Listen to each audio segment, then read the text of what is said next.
Hi అండి, నేను మీ వైరా టైలర్ని. మీకు చిన్న టిప్ చెప్దామనేసి వీడియో చేస్తున్నానండి.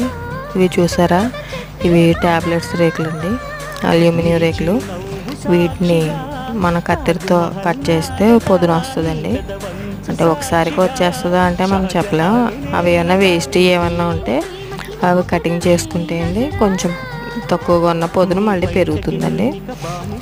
ఇవైతే నేను చూసినప్పుడు వెంటనే కట్ చేస్తే కానీ నా చెయ్యి అయితే